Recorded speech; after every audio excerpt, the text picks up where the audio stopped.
call to order this regular meeting of the Superior Planning Commission Tuesday, October 4th, 2011. Who else would like to call the roll? Sure. Chairperson John Craycraft. Here. Vice Chairperson Craig Prestisator. Here. Commissioners Joanne Eaton. Ian Elverson. Here. Clint Folsom. Here. Phyllis Harden here. Bob McCool. Here. Rochelle Rittmaster. Here. Tom Wicker. Present.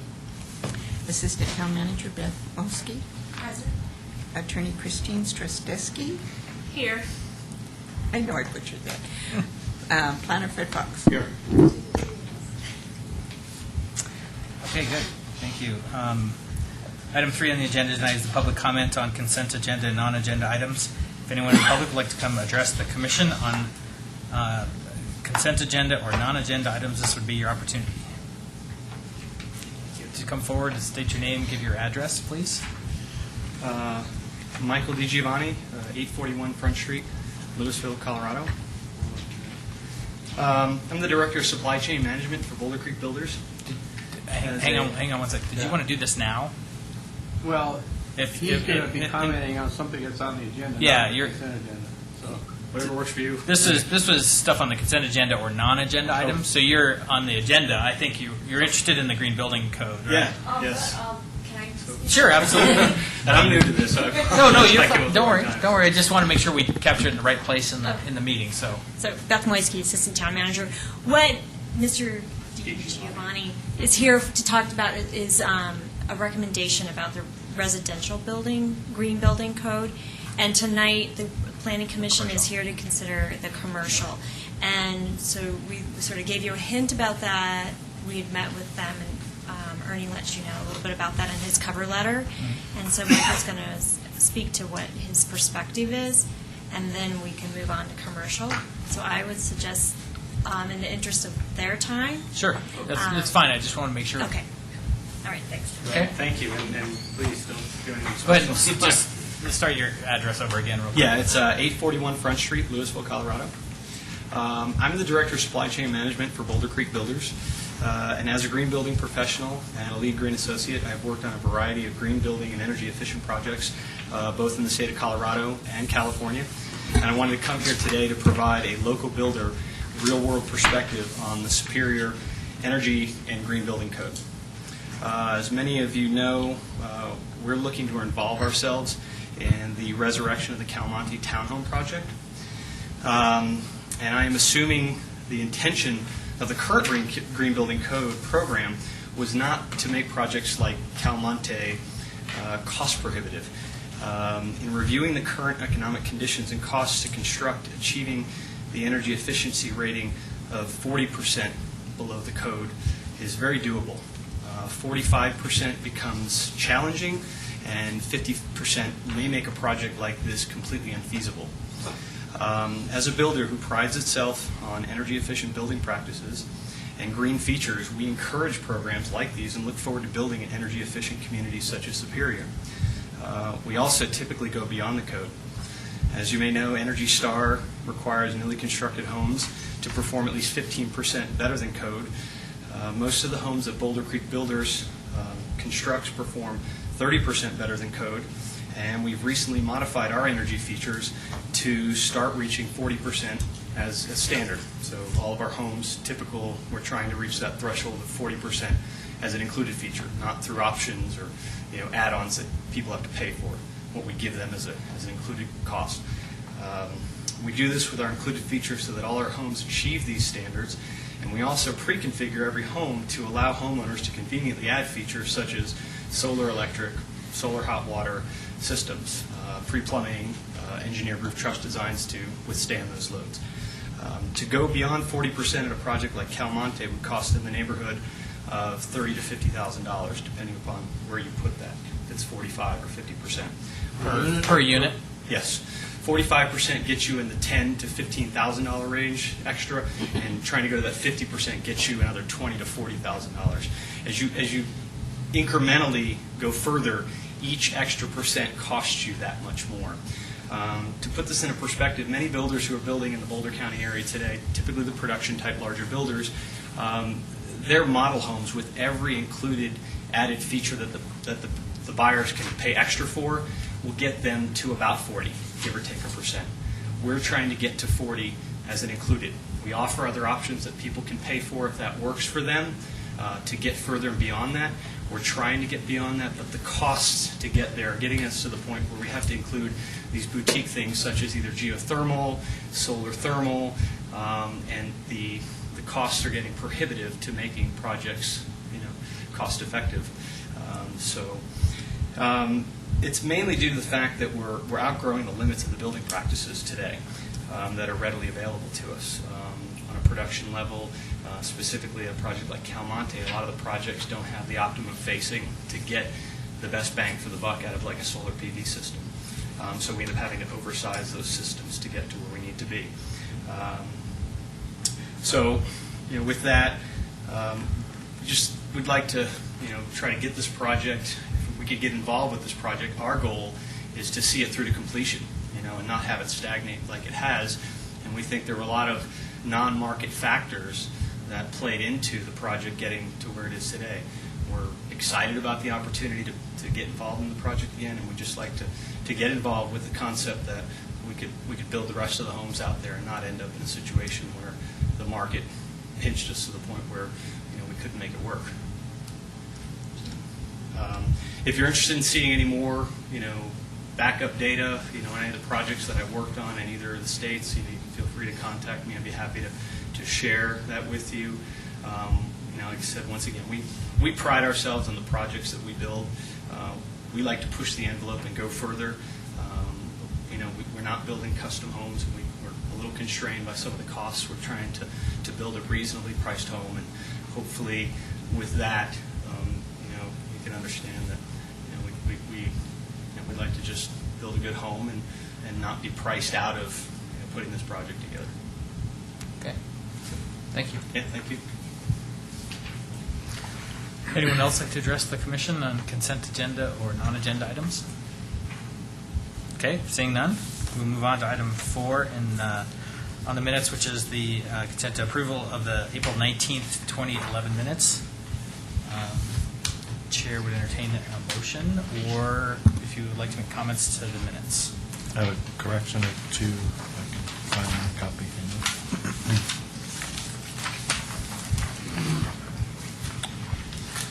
I may have left them on the table, so I'm making notes on them.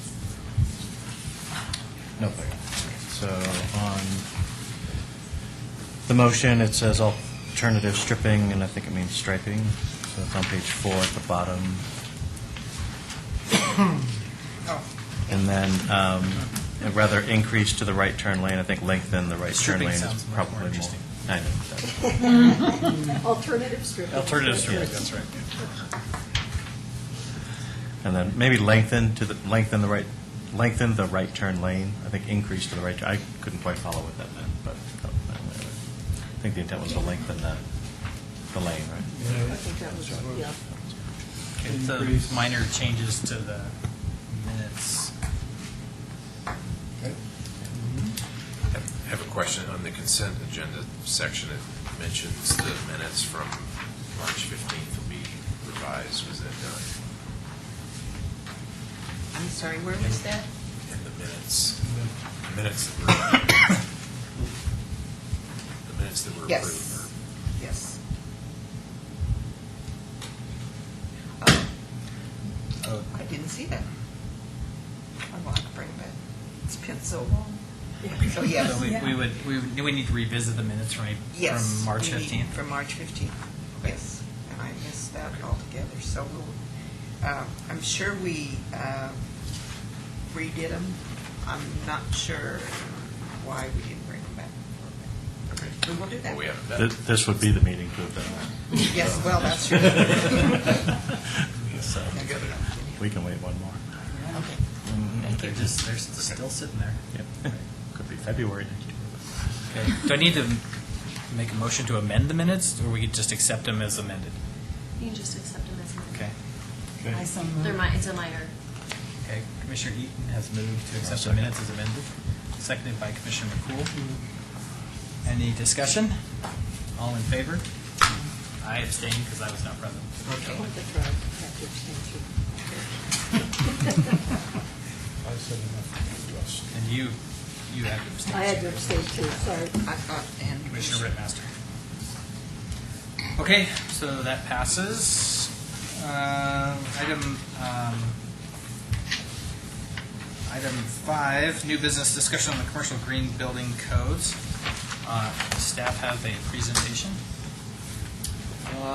Staff does have a presentation, and our chief building official, Ernie Kern, will do that for us. Ernie?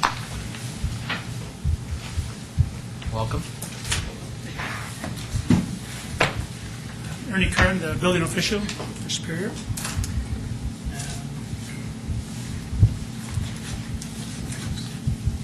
As mentioned previously by our guest speaker there, we adopted a commercial green building code for residential in 2008.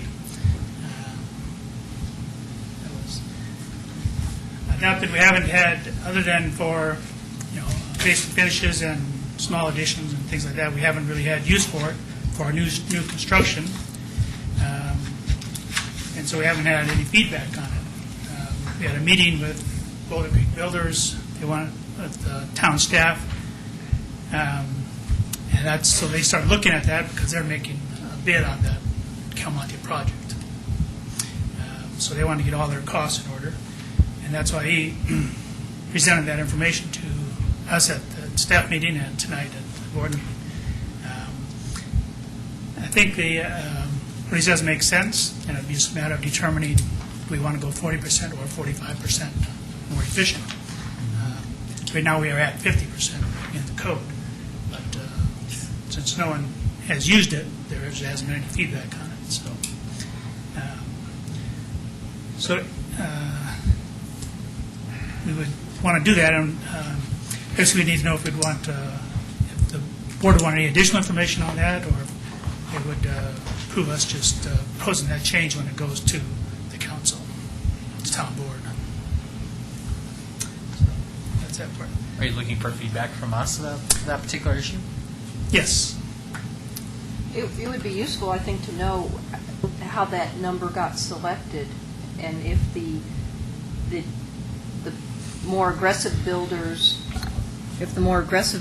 are typically able to hit 40%, then where did we come up with numbers like 45 and 50?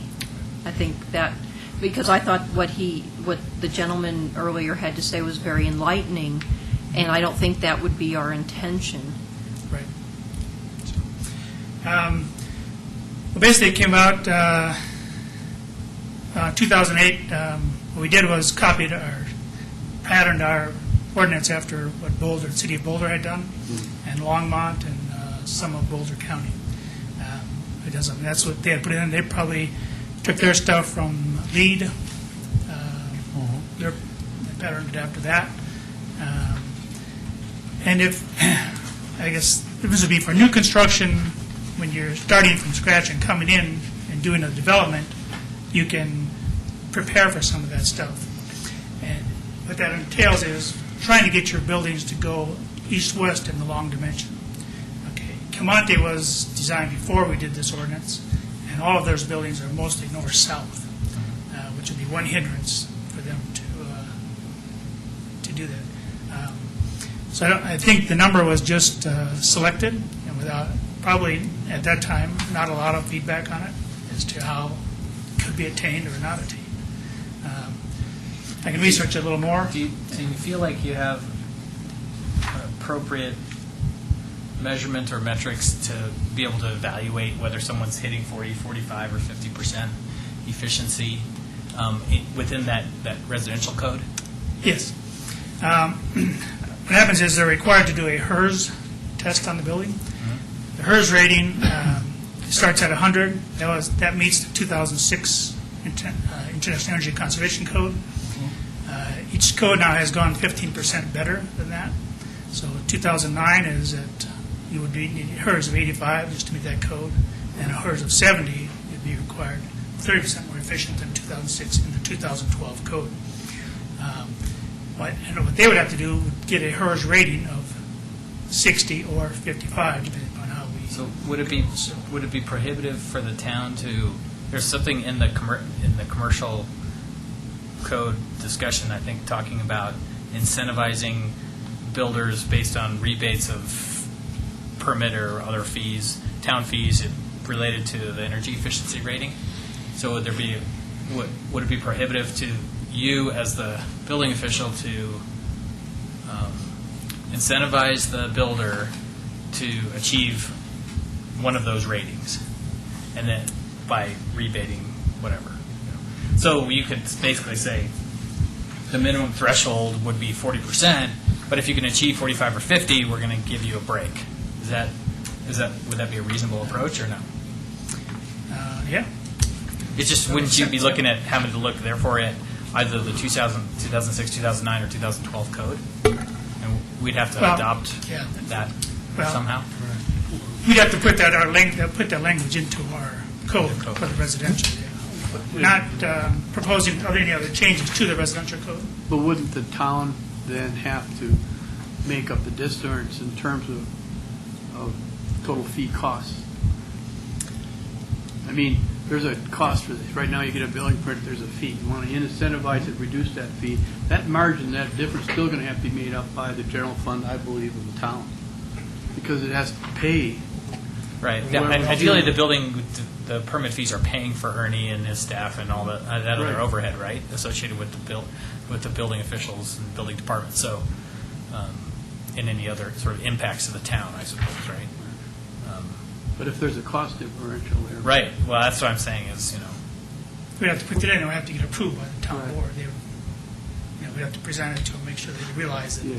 it's Right. coming out of the building permit fees and possibly use taxes as well, if they Right. choose to go that way. There's different ways to do it. And another question is, right on this point is, have you talked to building departments in Boulder and Longmont, as, they might have had a little bit more construction, try to see whether they've really been hitting this number? I have not on that issue. I think that would be good research Yeah. to do. Yeah, because they may have found it tough, I don't know, or maybe, tough. If it's tough, then that's an issue. What about Louisville? They're doing a lot of building this year. Where is their threshold? What are they trying to get? I think they've only adopted the 2009 International Energy Conservation Code, which will make them 15% better, or HERS rating of 85. And I don't know if they've written anything else into their code. I was talking to them about commercial, but I didn't go back into the residential with them. So. But I'll check that all and just put it in a report. I think it would be kind of critical to figure this out, because this is a good way to kill more residential development if we get these ratios too high in advance of adopting this code. I think Calmani price points were a little bit of a factor for a while. This would bury this thing. I don't know. I had a question about the cover letter. It says, in particular, we would scale back our energy efficiency requirement from 50% more efficient than the 2006 code, which was the baseline for the HERS rating, to 55% more efficient. Is that a typo? It should say, yes. It should say either 45% Okay. or a HERS rating of 55. Those are equivalent. So, Okay. yeah, that was a typo. Okay. That's what I guessed. And we've already adopted The 2008. the 2008. 2008. So if we do nothing, The green residential code. so if nothing is done, that code's adopted, we're looking to soften that a touch, is that Right. how I'm reading this? Yes. Yes. Okay. That does. Calmonte was originally permitted, though, under Starting 2007. on 2007, but this builder would have to, can they assign the building permits now under the 2007 code, and they wouldn't have to meet it at all? No. They can't do that? Because you can transfer a building permit, right? They don't have permits. They just have an approved site No, plan. that's right, they only have, Permits they are were going to come requirement. forward with another building or something, right, for permit, but they never did it, right? Before they Well, went. they before did, went but bankrupt, they right? took it back. They have an FDP approved. That their next job is for buildings. Now they have to Their get building job is permits. to go to the building department and apply for a permit for 1, 2, 3 buildings, whatever they're doing. Right, okay, so the whole project wasn't permitted. Right. It was just approved. Yeah. Correct. Got it, okay. Understood. Okay, which brings us, I guess, to the commercial code. Just give a little history on that. It was a national movement toward trying to get some green building into the code. They had the lead, which was strictly a voluntary item for the developer or builder. They chose to go that route. They could apply through LEED, which is, run by a private entity, U.S. Green Building Council. They established that and have done quite a few buildings that way.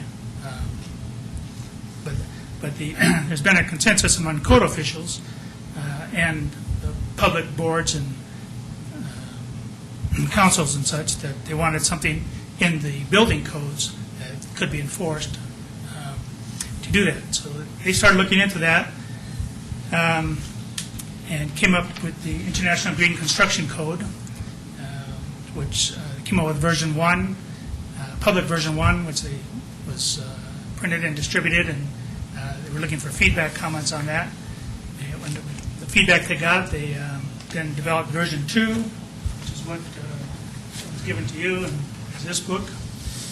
And they're now in the code hearings at the end of this month to approvals for the actual 2012 edition of the IGCC, and then it will become a actual code of the International Code Council, along with all the other codes that we normally adopt for building.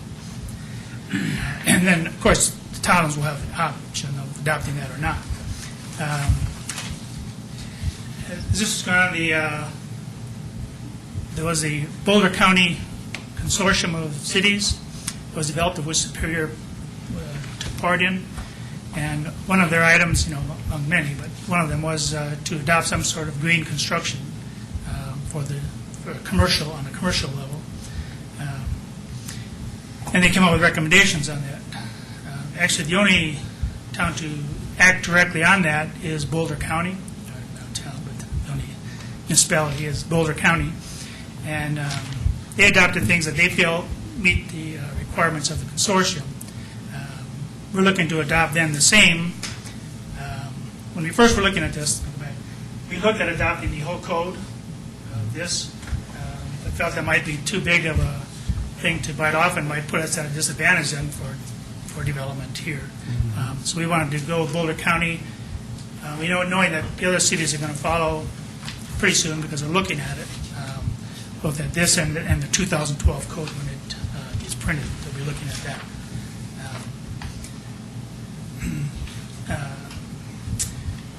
But what the county did was adopt Chapter 6 out of this code, which was the energy-related parts of the code, and it builds on the International Energy Conservation Code, which we regularly adopt with our codes, and which we plan to adopt again, except we're planning to do the 2012 version, which is out and in print, along with all the other 2012 codes. But this Chapter 6 will build on the energy code and make things even more. As I mentioned, the 2012 code is 30% more efficient in general than the 2006 code, which was the base that they're using to go by.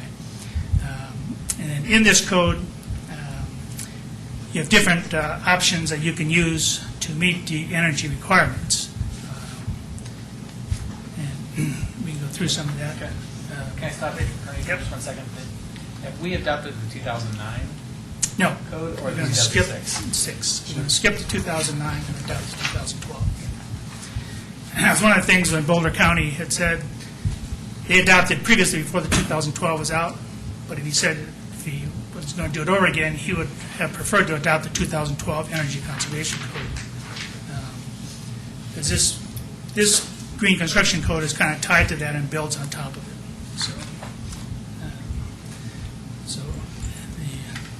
There aren't very many other changes from 2009 to 2012. So we felt that we could go right into that code since it's out.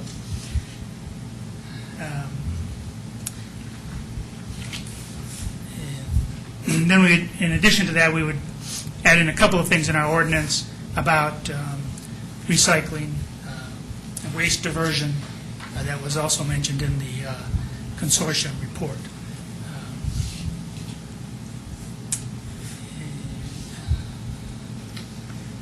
So I think that's it on the general beginning of it. And then if you want to go through the Chapter 6, we've got a handout or information on that. In talking about I'm trying to figure out how to bite this off and understand it, but we have the opportunity to adopt the 2012 code, and on top of it, adopt the green building code part of 2012, right? It wouldn't be a 2012, no, it'd come out of version 2, public version 2.0, that is already in print. Right, but we would Chapter be 6 adopting- out of this code. Theoretically, we'd be adopting both simultaneously? Is that what you're asking? Yes. Okay. And so, is there things within the green building code that is more stringent than just what's adopted in the 2012 building code? Yes. And that's the part I'm interested in, is to understand what parts are more stringent. And I don't know if you know that well enough to be able to do that, to talk about that. The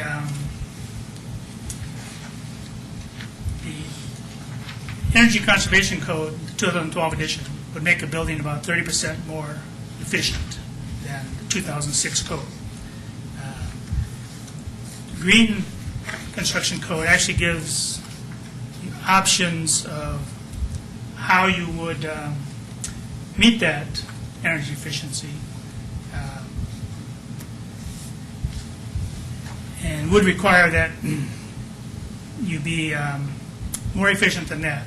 Do you know how much more? Yeah, about another 15 to 20%. It kind of goes to the Zero Energy Performance Index. So they have in there. 45 to 50% more efficient than what's required in the 2006 code. Yes.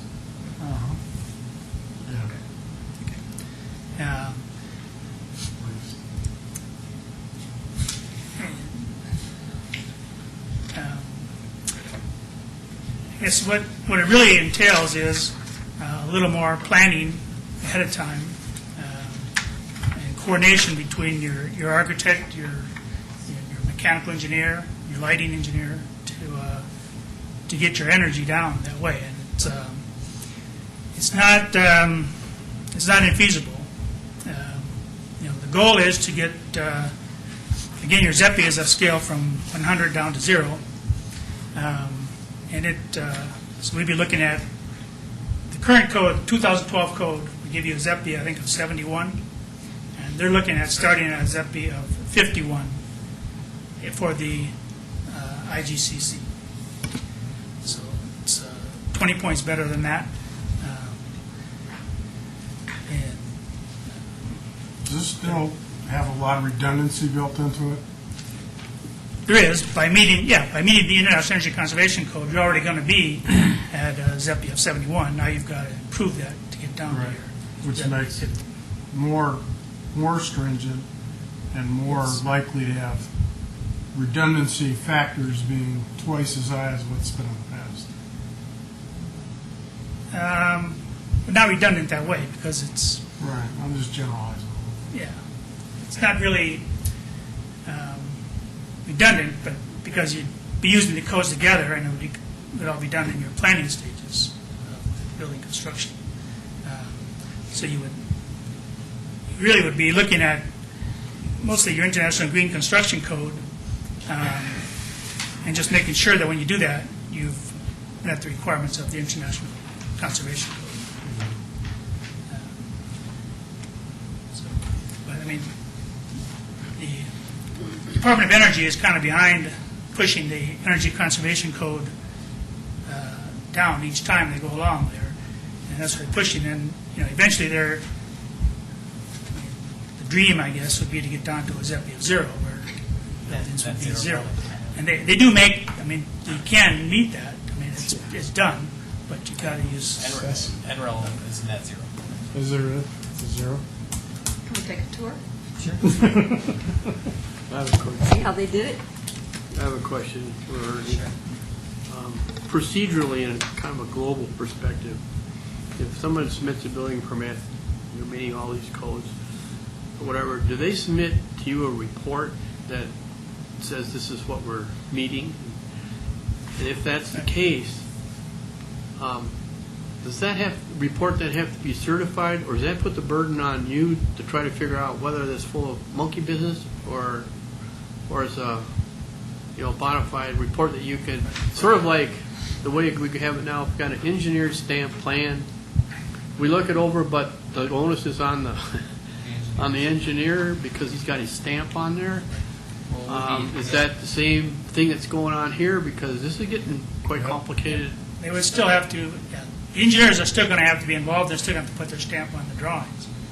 And what they have even now is Okay. A report that they each have, the lighting engineer and the mechanical engineer each have to submit a report now that says they meet 2006 code. So it would just be the same thing, except it would just be, there'd be more involved. 2012. From a regulatory standpoint, I was reading through the Green Building Code piece where it talks about,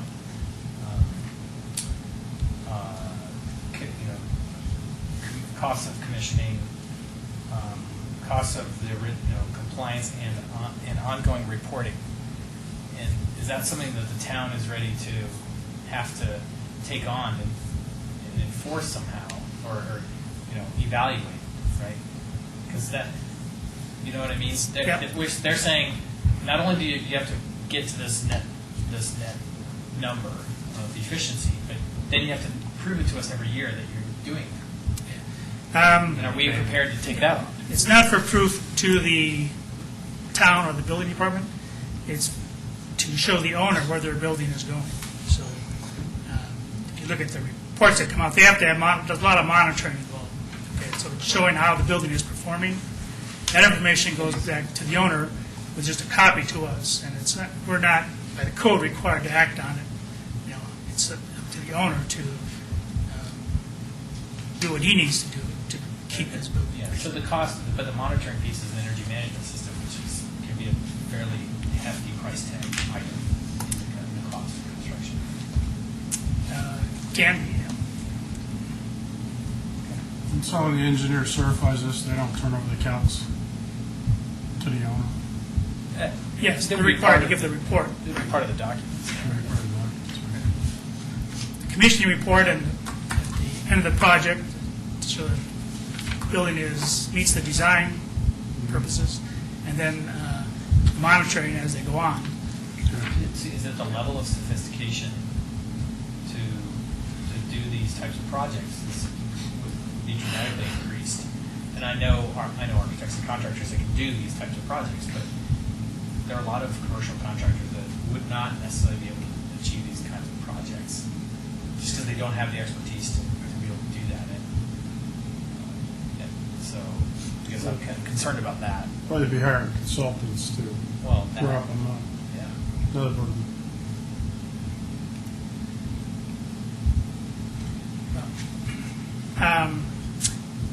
Yeah, but all the large companies now come out with how many lead APs they have on their staff. That's what I'm saying. It's size of Sometimes there are companies that do that, but there are also a lot of small business owners who might choose to want to come build in Superior, build a small building in Superior that couldn't necessarily afford it. Well, and that would be, also there's a break at 25,000 square feet. A building less than that has more options and can go a prescriptive route. Doesn't have to do all of the sophistication, I guess, that you would be required in the larger buildings. There's that break point in there.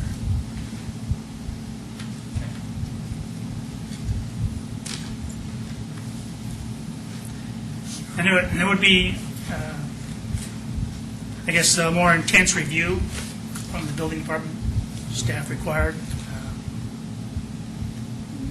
But as you get familiar with it, you'll be able to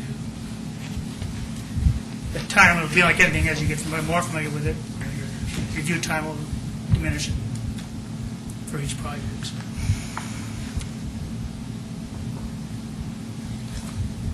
Would it behoove us to do like we did the review of the Chapter 16 stuff to like compare? To go through the code? I don't know that, I wouldn't necessarily feel qualified to make Just ask. judgments about things that should be in or out of the code, per se. I mean, we could maybe recommend staff, Doing a comparative? do some evaluation that way, but I'm, I mean, I'm in the industry and I don't feel qualified to do that, so, Wow. necessarily, but, Well, I think you can ask global, by looking at this thing, you can ask sort of like global questions well, that what, you feel uncomfortable about as you see it in the code. I mean, it's not so much the numbers and the tables, it's what's going on there is, I mean, I had a couple of questions along those lines myself. sure. Yep, sure. Well, sort of on a macro scale, what I was contemplating by asking my question about the difference between the 20, and just purely adopting the 2012 code and not adopting the green building code was, or adopting it on a voluntary basis or something, right? So that you could choose to meet those requirements and have your project reviewed under that requirement or something. But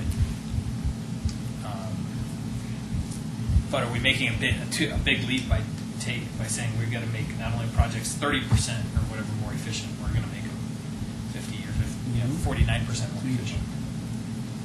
In one fell swoop, when we're trying to encourage development in town. In this economic environment, are we trying to regulate?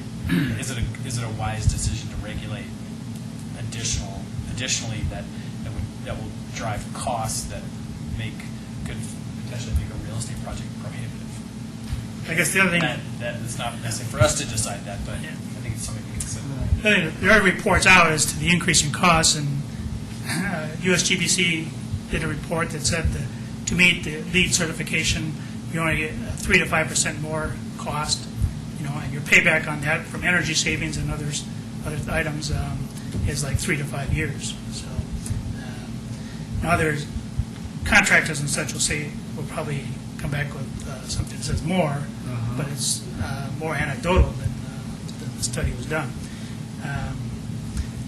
And I got a book on green building square foot costs from building group, and the construction varies widely. I mean, for the same building, say like a church or something like that. I mean, depending upon all the features they put into it, but both buildings are certified, and one had twice the square foot cost than the other one did. So I mean, it gets into the design and what you're looking for in the building, as far as the builder goes, developer goes, and how they want to look at it. And then to hire an architect and engineers that will design it in such a way that they do get the payback as a short period of time.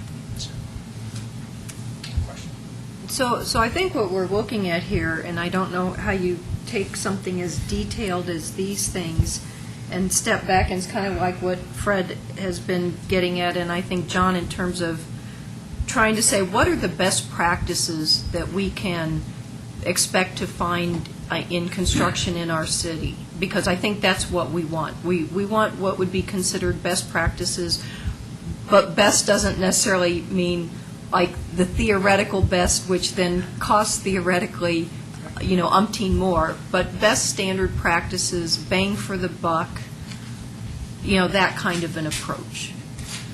Well, that's what I think by just adopting Chapter 6 and concentrating on energy conservation, I think that's kind of a good step toward possibly in the future adopting the entire green construction code,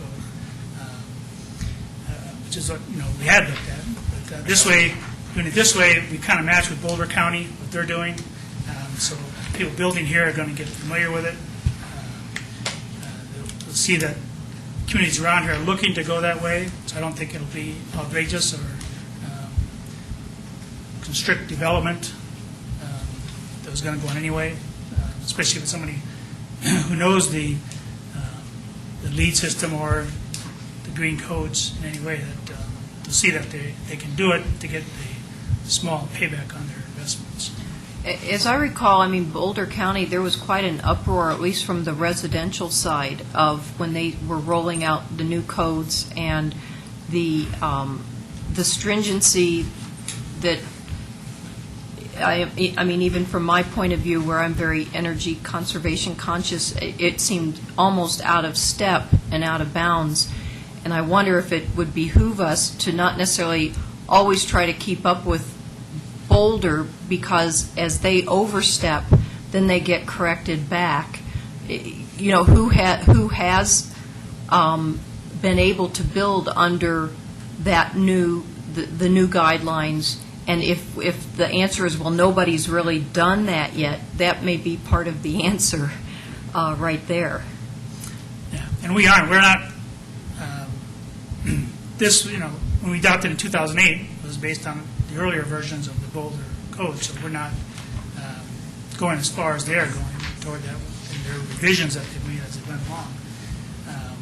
We propose to keep at the same code. We think that's a good common ground. I mean, a good place for builders can meet that code without a lot of difficulty.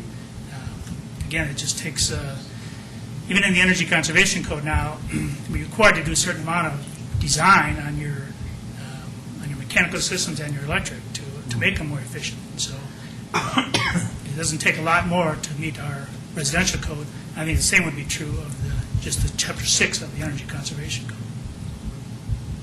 I mean, you're ta- For commercial. For commercial. Right. Residential, you've already got better standards or more strict Right. standards than the But not- 2006 code. But not where Boulder has gone beyond already, and the residential side.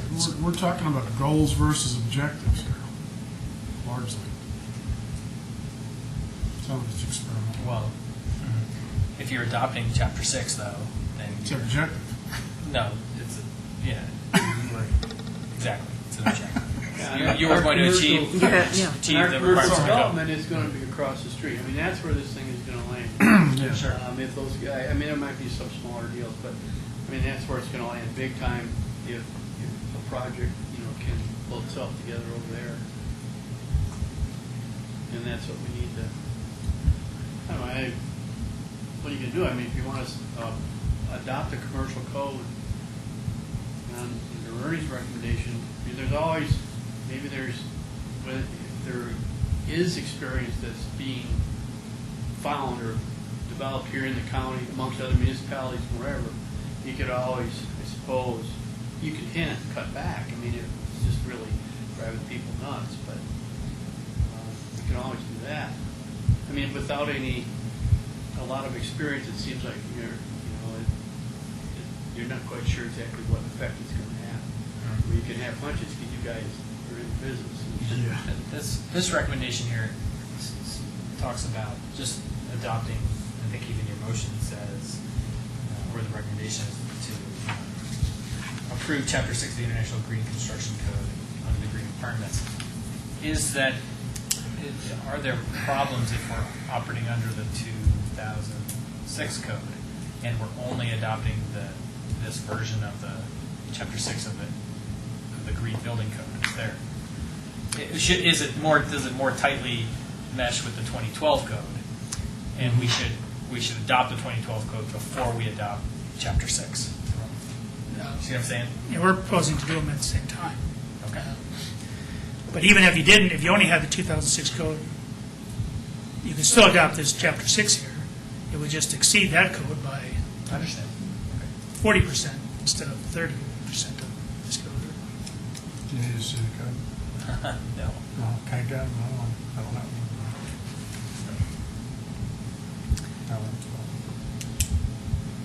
Because the other thing is, I was just at a conference last week, a one-day conference, where the ICC has come out and are touring the country. They've gone to 6 cities. Denver was the last stop, where they're really pushing the 2012 International Green Construction Code and hoping that people will get on board and adopt that code. So I think nationally, the movement is toward adopting that code.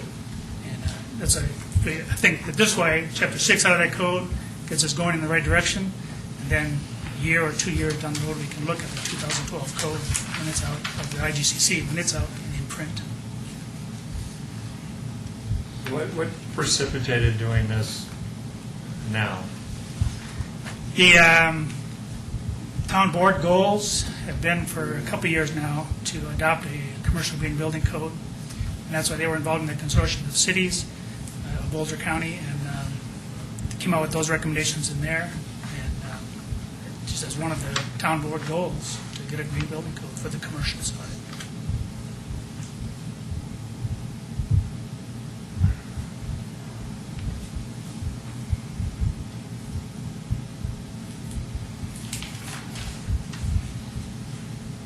So what about these other issues in here that you discussed? For instance, that partial permit use tax refunds. So that was more for adopting this whole code. And it had in there a lead alternate. You could do a lead certified building, and lead, has different classifications, so we're looking at a percentage for each class that you went up, give a bigger percentage back out of your permit fees and/or use taxes. And the same here, this is more, let's say, 80% requirements and 20% electives. But you could still have those 20% electives, you could still make different levels that they could achieve. And you would give rebate if they went to a higher level. That's why you could see the same thing in your energy. If we go to 40% more efficient on the energy end of it, and then maybe a percentage rebate for every point you get above that, more efficient, you could give back that percentage of your permit fees. So which, would help waylay the additional costs required to get to those other levels. This 2012 be like gold in leads? In the lead, you have only a few prerequisites, Okay. and the rest are electives that you choose from. That's right. This is, like I say, 80% prerequisites or requirements, and you can only choose from them. They're 20% for Right. your So it's electives like to go gold. beyond. Pretty close. Yeah, I didn't have any evaluated the level. Sort of government's on silver for the most part. Yeah, it's philosophically, is there an argument to be made that achieving a LEED certification is an optional way to achieve the sustainability as opposed to a code requirement? I think LEED's ultimate intention is to work its way out of existence, right? That the codes will continue to catch up to the LEED requirements, which is exactly what's happening here. Right. That's it's probably up to go.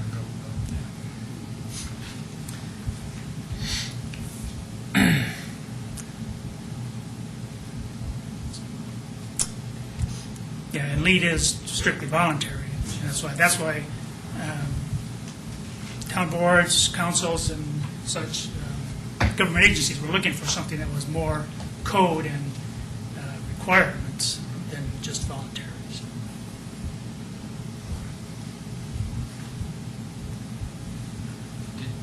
Do you guys want to go through the requirements of the code, per se, at Chapter 6? And review that? Well, I asked the question because, how do you prove it? Some of the people are going to scratch their head going, that's where we're at. Happy to spend the time. Yeah, I would too. If you'd like to go through it. I had, otherwise there's global type questions. Yeah. I don't think You anybody's- try those. Sure. Look at my old approach here, I don't know. Well, for example, one I had, to what extent really does the building requirements impact the review process of the planning commission? Basically, we'll do a PD or we'll do a final development plan. At the final development plan, they will be proposing buildings. To what extent, do we, as a planning commission, deal with their presentation of how they're dealing with energy conservation in the building? Because we've got the code, it's a legitimate question. Well, The issue is how deep do we want to drill into that issue Well, normally we don't drill very deep into building code issues No. per se. In the case of the planning piece, we may be drilling into it in terms of building orientation, and facades and the things that we do look at in an FDP. And so I think there'll be some impact, right, to it. Oh, yeah. I think so. That's sort of where I was going. Because you're looking at projects basically with conventional construction standards in the past, and now you're looking at projects that are on a different level altogether. And I think what has to be identified then are, what are the items that we should be looking at in reviewing this project? Ernie's got the problem of dealing with the mechanics and the details. But one of them is the simple one, is this orientation, for example. And of course, the Mart over here across the street, they're going to be, oriented in a so the roof line, is facing south in general because of the way the site's oriented. So I mean, we might be able to. But that's an example of things that we need to be looking at. What are they doing? How are they dealing with? Maybe it's just a question. Is your design here, the way this thing is oriented, how is it dealing with the building code requirements? Tell us. Well, Because I have it may tie our discussion. hands to some degree. Some things we might have commented on, or they're saying, well, I can't achieve the energy efficiency requirements that I need, or the amount of roof surface to install the PV systems or whatever that we would have we might have otherwise commented on, but we don't really get the luxury to do that, so it ties our hands that way potentially, right? Got to go beyond appearance. Yeah, you have to go beyond appearance, and you end up with a lot of roof lines facing residential Right. homes. Or it could be the type of, facade. You might think something looks better, but this one's better for energy. You got to go with the one that's better. Probably going to do a lot of overhangs and sort of hit on yourself facing Right. glazing, so Shading. that's something that would come up. And plus, you got the situation where you get systems like I was trying to talk about that are additional systems, that's a redundancy piece, plus you have oversizing of systems because they're not optimally designed to be efficient. That's what's the problem with the PV systems. Well, because as they indicated, like on Calmonte, the buildings aren't oriented correctly too. Correct. Take advantage. You have to have a lot more But yeah, well, that's what we're saying is that in this case, they're going to orient buildings certain ways, potentially, to achieve so that they are, minimizing the amount of mechanical systems they need, right? Right. So If the they're smaller and more efficient, right? planning will allow it. Right.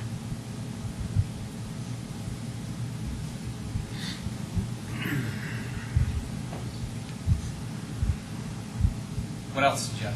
Well, What else you got, Fred? To review this type of construction, does that mean that the building fees No. go up? No. I guess if there's increased costs in the building itself, that's going to be reflected in That will the reflect The use in their tax. fee, in the fees. in the use Yeah, tax okay, and that's the right. permit fee. And that will happen, to me, it sounds like. We aren't proposing any change or any additional fees outside of. Yeah, in other words, based on cost, so we've got, okay, I got it. I mean, we've been adopting the formulas pretty much set forth, UBC and now IBCC, right? We have just kept the same. We copied what they used to have. When they went from the UBC to the IBC, they no longer produced a chart Chart. for you. So we basically just took what we had at the last time they did it, and actually we've stayed there. At that time, we were slightly higher than maybe some of the other cities around. We haven't increased now in probably 8 Well, years. or 10 that's why years. I mentioned UBC in the first place. Was because But will it require you, or the town, either you to gain additional expertise yourself, or for you to hire out expertise to be able to review certain parts of the drawings? That might require an additional fee in order to pay for that. No, I'm already a lead AP, so I'm familiar with the processes that you go through to check the things and what they're looking for. So, I mean, there may be some in particular things, but again, it's going to be done by a mechanical engineer. I'm just going to see that they do do all the requirements that are in the code. So there'll be somewhat more. A lot of times for large commercial projects, I do have already farm out the mechanical and plumbing review and electric. Okay.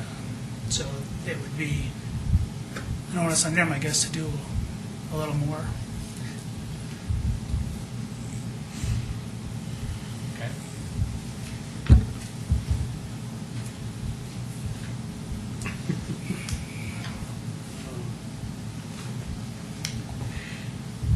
I guess there's something in there about water conservation rules. And can you use outside landscaping, xeriscaping to deal with stuff on the inside, to balance, say, water consumption on the inside of a building? If you were adopting the whole code, you could do that, but just the energy section of the code doesn't really come into play. Because like landscaping is something like the planning commission kind of looks at. Right. And when, if you do that in the future, there's a whole section in here on site development and the site work. So then you get into all kinds of that stuff. Next time around. Well, the interesting thing is that we have a purple, or what I call a green water system in this town, and for which people, I assume, pay for. But you get back into this thing. Well, we've got everything's xeriscape. You know, that means less water consumption for our landscaping. Whereas, what does that do in terms of the economics of our utility system, which is basically a water system? I mean, in terms of, did you say gray water? Yeah, gray water.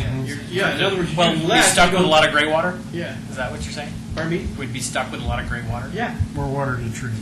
Yeah, and I guess you can dump it in the stream, which is where, but on the other hand, it's been a source of fees. I mean, we're recycling our water, and we use it to water our landscaping. That's paid for, but it's at a cheaper rate.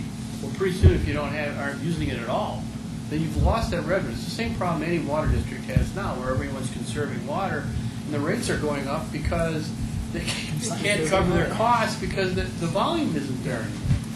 So that's just a funny little issue that's just kind of Well, right now, I don't think unintended consequence sometimes.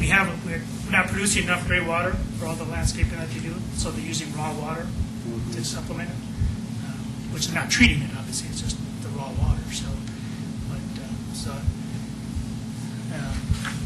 Probably wouldn't be a very big issue in that regard, using it really. Okay. I think I guess those are the thing- planning issues, Yeah, right? and I think related maybe to we get into this, we're going to have some issues that the planning commission should consider related to this as, we go through the drawings, or as the staff is, kind of supporting you all, that we kind of click off. We try to just figure out those things so that you have a clue what to look for, just from your own perspective. There must be a list here that we could generate that would help us as planning commission members drill into it far enough so that we have a grasp on what this person is doing in relationship to the building and the site. And then from then on, the details are in the building department. But even come into play when you're doing your site development guidelines as far as what you're, which is directly involved here, is how you allow them to construct the buildings. I did remember one question I had though too. In section 4 of page, I guess it's page 22 of 34, which is this overview of chapter 6. It indicates that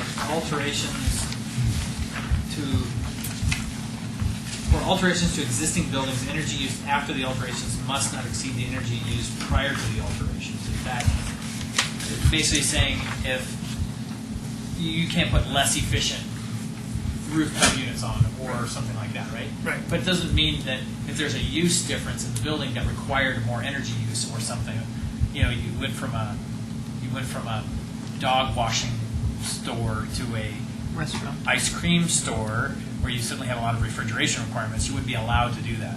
That's not what they're saying. No. Okay.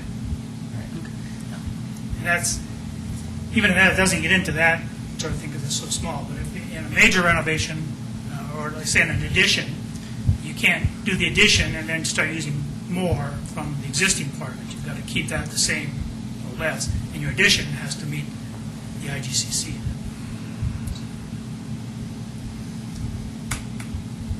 Okay.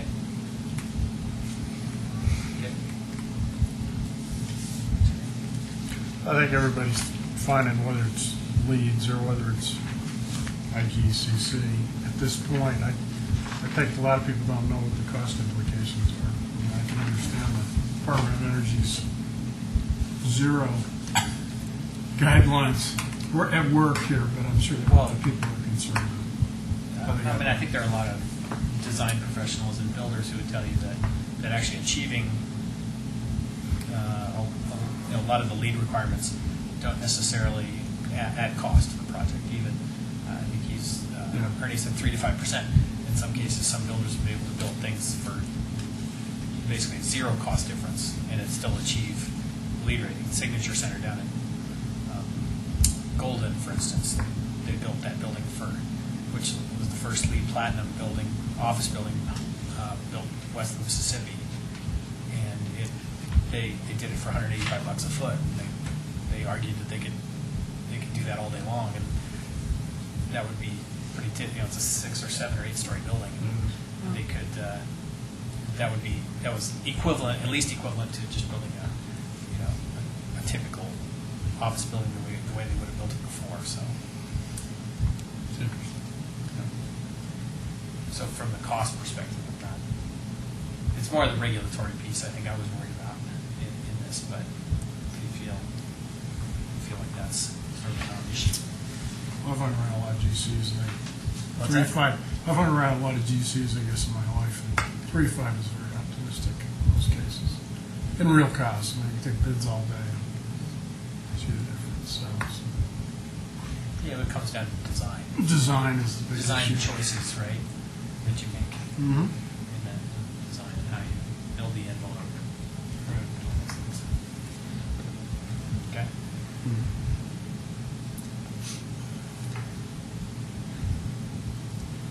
So, do you feel like you have enough information at this point that you want to make a recommendation to the board about this? Are you looking for more information from staff?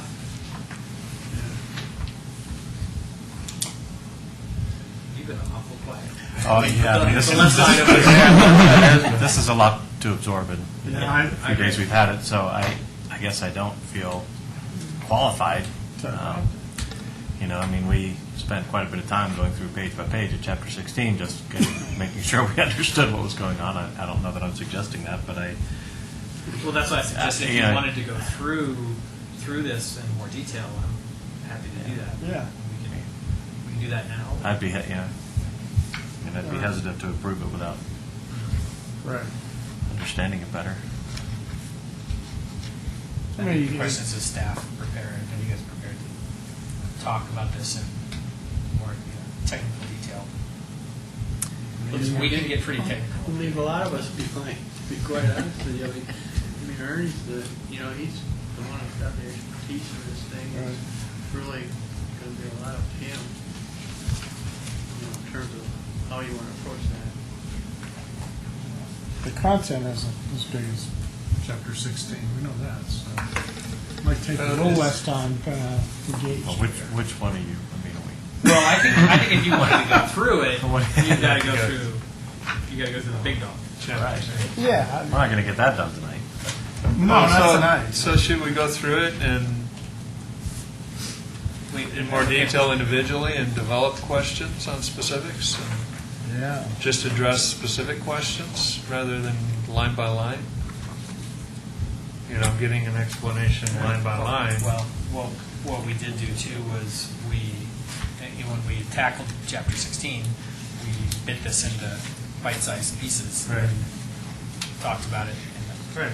I think you also provided questions to staff prior to meetings as well. We did. Yes. which was, I And think, that may be a helpful. useful exercise here is for us to go through this document, come up with a list of questions, and then provide those to staff, and then have you come back to us to address those questions, because that we may be able to more efficiently get through Right. this. And even, Because it may simply be as simple as just an explanation of, I don't understand this, as opposed to, why in the world would we do that, kind of approach. Well, there's the summary, and then the actual chapter 6 itself, right? right. Well, unlike the plan, a zoning code, a planning and zoning code, that we, like chapter 16, where there's a lot of I'm not sure if expertise is the right word, but a lot of input we can have in those types of things in terms of opinion.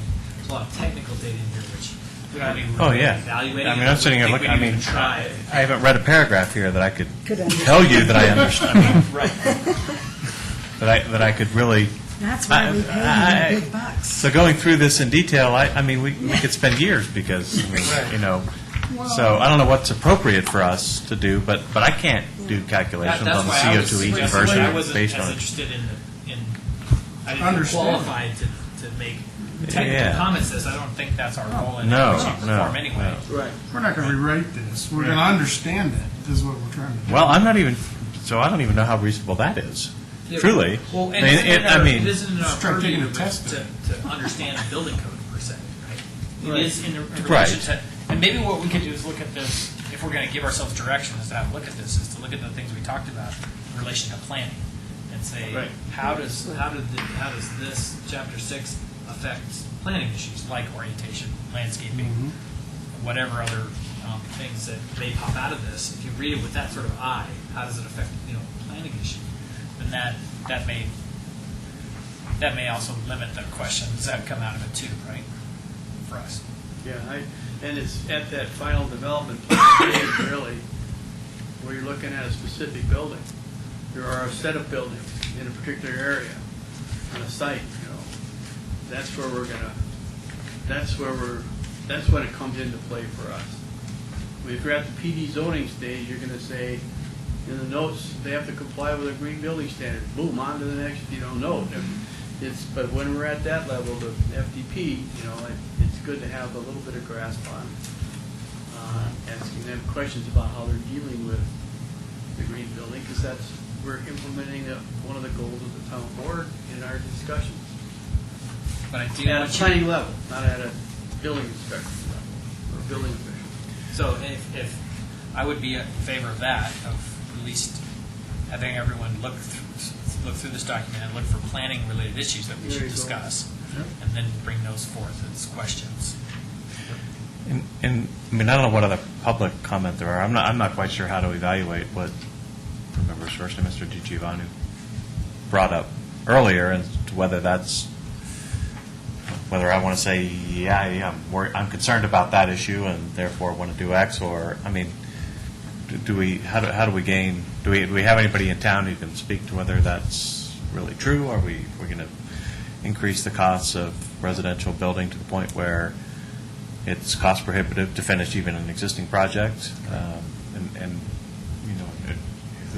who tells us that, that's right, that's wrong, that may be right? Well, he's And- trying to make a pro forma work, and Sure, no, understood.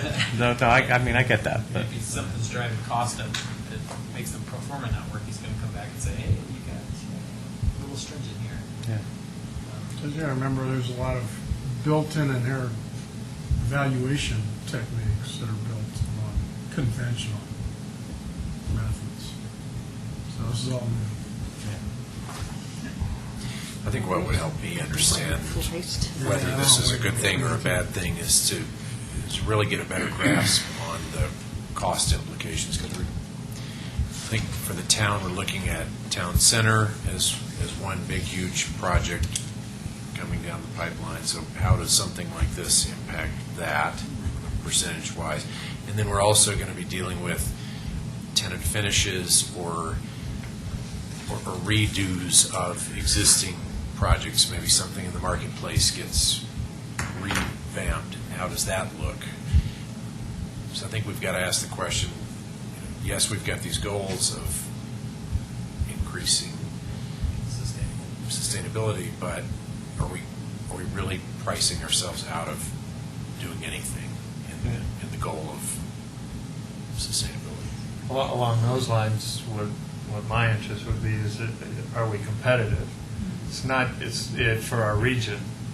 You know, it's not, if you're competitive for your region, then if somebody wants to come here, we're the same as Louisville or Commerce City or whoever, it doesn't make any difference. But, so along those lines, I want to know, are we competitive? Who else has adopted this? Who else is looking at adopting it? That way, that gives me an idea whether we're pricing ourselves out of the local market, or if we're status quo with everybody else, then it just becomes a competitive, what project comes together. That would be an interesting thing to understand, is what other municipalities in the area have adopted these or more stringent codes than this. Yeah. We seem to always be looking west to Boulder, but we need to be looking east to Westminster, Broomfield, because I think a group is just as likely to move in that direction. If they're going to locate in Superior, they might just locate it in Westminster just as easily. So those, Well, we also have to weigh the fact that there's not much left here to develop, too. We're not in an intense competitive situation. We're looking at one big bang project here, and we're kind of done. There'll be we've got paths. We have some. Well, I think there's some redevelopment that may happen in the marketplace too, yeah. to make it more economically viable. Some of there's a lot of conversation about the small inline shops aren't viable. They really need more kind of mid-sized box type of space and things like that. The town center may be developed in phases. It is being developed in phases. Well, I'm right? just saying, it's most likely going to be developed in phases. It's got a master plan. So I think understanding those issues are really more than us understanding these formulas and things that we'll never understand. No, that's the thing. It's looking through this kind of stuff and not. But you may glean out of it some planning issues that are part of this by reading. And you get to a technical section and say just skip over it because it's not relevant. So, so if we come back with some data, what other, municipalities are doing and adopting, and come back with some of that information along with any questions that we have coming out of this document. I think maybe be able to make a decision. We'd be able to at least get feedback that we felt was relevant. Right. Yeah, that sounds good. Okay.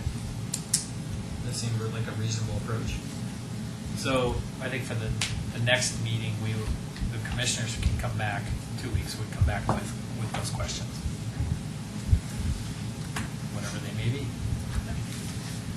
And I was just probably doing the overview, the IC Chapter 6 overview, looking at that, and then maybe next to the full code. But most of that full code is going to get more technical and not really related. I don't think. Right. Looking at the overview, and then when you have a question on something, you can look at what they're talking about. But I think you get most of the information out of the overview.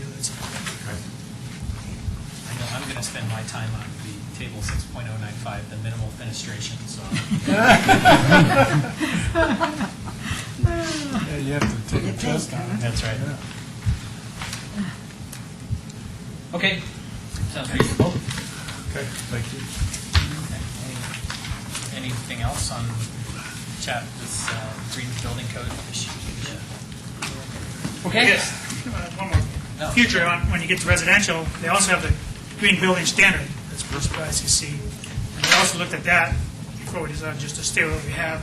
It just goes a little beyond. It's more like a LEED program for residential, that you have different levels that you can meet with this. And that was also where we got into we're talking about the rebates when you go to higher levels of this. We're holding off on that. We think that's going to get revised in a year or so. And then probably look at it again to bring back in a year or two.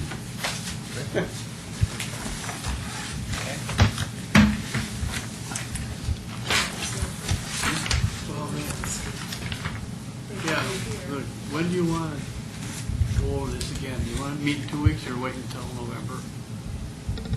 I'm not here in 2 weeks, but that doesn't mean you can't discuss it. I don't, Well, I I'm not think- here in I- 2 weeks.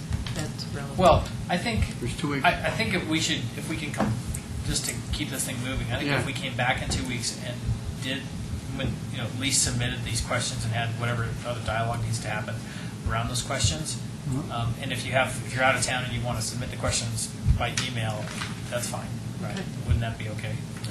Just for the purposes of this, because you're going to go back and research those questions and answer them the best you can, right? Yeah. Whatever those are, and then. So I think it's that we're still in a two more meeting process at Okay. least before we're ready to make a recommendation. Well, at least on the commercial side, and residential side, regarding that issue. He's pretty knowledgeable, gentleman that's here, obviously, and I think he has been working with this, the green building codes, different codes for a while, and so I think you can probably take him and believe what he's saying about the difficulty of going that extra 5% or extra 10% in the code, whereas if we step back and then incentivize it, Well, I think these two issues are also relevant to the building community and the development community in general, and so I don't think particularly this residential issue is on an agenda item at this point. But, so the public may not be aware, so you might get the building and development community, particularly the residential developers coming forward, and I would think that Remington or somebody would be interested in all this as well, right? And so, and Definitely. it's just one example. So if maybe this should be elevated to, more of a formal process if you're really considering revising this. So it ends up on at least the board's agenda, if not ours. I don't know, again, that we add a lot of value in that particular piece necessarily, but just my 2 cents on that. And does the planning commission look at all the codes being adopted, all the building codes, or just you're talking about green? You normally- This was referred to Just the green ones that have been. This was referred to us by the board, right? Yeah, we talked about the residential ones, I believe, back in '08 for sure, because I've got an agenda where you talked about it. Did we? Yeah. Yeah. Maybe you weren't there, Jim. I don't remember it. That was in You were 08. down. I don't remember it. So, but not all the codes, I are mean, just- not all the building stuff that you guys adopt. I remember it was coming up, and there was some conversation about it, but I don't think we ever had any input on the adoption of the residential. Well, I think you probably I don't recall went that. over it, The reason I'm asking is that fast. I've got a contact at the Home Builders Association, and I'll let her know that, we're looking at this. I let her know, but I let her know too late, she couldn't make it anyway, she wanted to. I'll let her know that it's still going discussion here, and where we are, maybe, they probably don't have our code we adopted in 2008, let me forward that to her. And also, there's a piece in the 2009 IRC that requires sprinkler systems in residential construction, all residential construction. And that remains in the 2012. They were going to try to go back between 2009 and 2012 and get it removed, but no, they weren't able to. And so I think that's in the code to stay. So that's something they're very interested in discussing. But that's why I was wondering if that came before you or not. No. You adopted 2009 on right? Right? Yeah. Ernie, if you could also get some data on what cities that have adopted these higher thresholds, what their experience is, for some groups that have done some building or seen some building, what their experience has been. Yeah, it'd be interesting to hear it from the building official side as well as the builder side, right?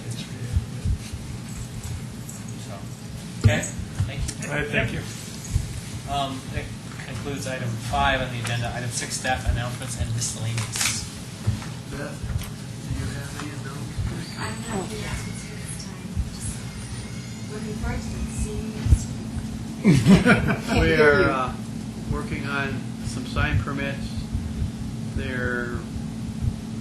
We're also dealing with Saddlebrook and their solar panels that they have on their sign that we're actually going to be placed back on the ground. apparently, so I think some of that issue is going. That's actually been resolved. They've Yeah, it's going attached away. it to that. But that was an issue, but it's going away. Okay. Other than that, it's, I don't know, do you have anything to add about the Explorer development, Beth? Unfortunately, I do not have an update regarding Explorer. I wish I did. They're at the process now of piecing together John? finance. Could you hear her speaking? Oh, yeah, The sure. voice is not carried. Thank you. Explorer is working at piecing together their financing part of the project, so we're sort of on a hold right now, but they seem to continue to be interested and engaged and connecting with us every so often to make sure we know they're there. So nothing to report beyond that at this point. At one point, we had a feeler from Remington Homes. They were going to hand in their drawings and stuff for their FDP. Have they talked to you at all? No, it's a residential project, as you all know, so they're waiting for the market, I'm sure. Okay. All right. Okay. Last week I attended a meeting of the commission chairs, the other advisory committee chairs, and the liaisons of the trustees. And I think essentially most of the trustees were there, so, and the mayor, so. And we tried to talk through kind of a variety of issues related to the committees and so on. And I think the big thing that came out of that was trying to develop some additional bylaws and things for how those committees operate. It doesn't really affect the planning commission at all. We already listed in the, we have that already in the code. So how we're structured and how we're supposed to operate and those types of things. But one of the things that did come up was terms and staggering of terms and those kinds of things. We have 4 commissioner terms due up in 2012 and 4 in 2014. So whether the town board chooses to look at that or not, don't know. I made a comment to them that I thought it would be better if somehow the commission could be staggered so that there was not 50% of the commission, well, almost 50%, I guess. Phyllis, as the town clerk, is on indefinitely. It serves at the discretion of at the pleasure of the board or something. But the rest of us serve on these 4-year terms, and that it would be better if those terms were all staggered every year, so no more than 25% of the commission turned over. But there could be some sort of regulatory challenges or code challenges with that if we made that. But probably could But I think overcome legally that. you could do it. Yeah, Just I'm sure by we could. town board resolution or something, as a one-time adjustment to the terms or something. So I don't know. They may be looking at that at some point. That was it. So, You might want, as a commission, discuss that and make a recommendation if you want to follow up on what you're. we can do that on the next agenda if you want. We can put that on there. Okay. Okay. Okay. I guess the only thing I have is that normally we would have an election on November 1st, but it's mail ballot, so we won't have a polling place, so that we could have a meeting here if we go to that November 1st. So if anybody's just wondering, it's It's a on the mail-in schedule. ballot, and it won't be a polling place. Okay. But that's not the next meeting. Would be The next meeting is scheduled for October 18th, and then the 18th, and then following one after that would be November November 1st. 1st. Just thinking. Yeah. Okay. So we could have a meeting on the 1st. Okay. Yes. Yeah. Probably. Anything else? Okay. Thanks. I think we are adjourned.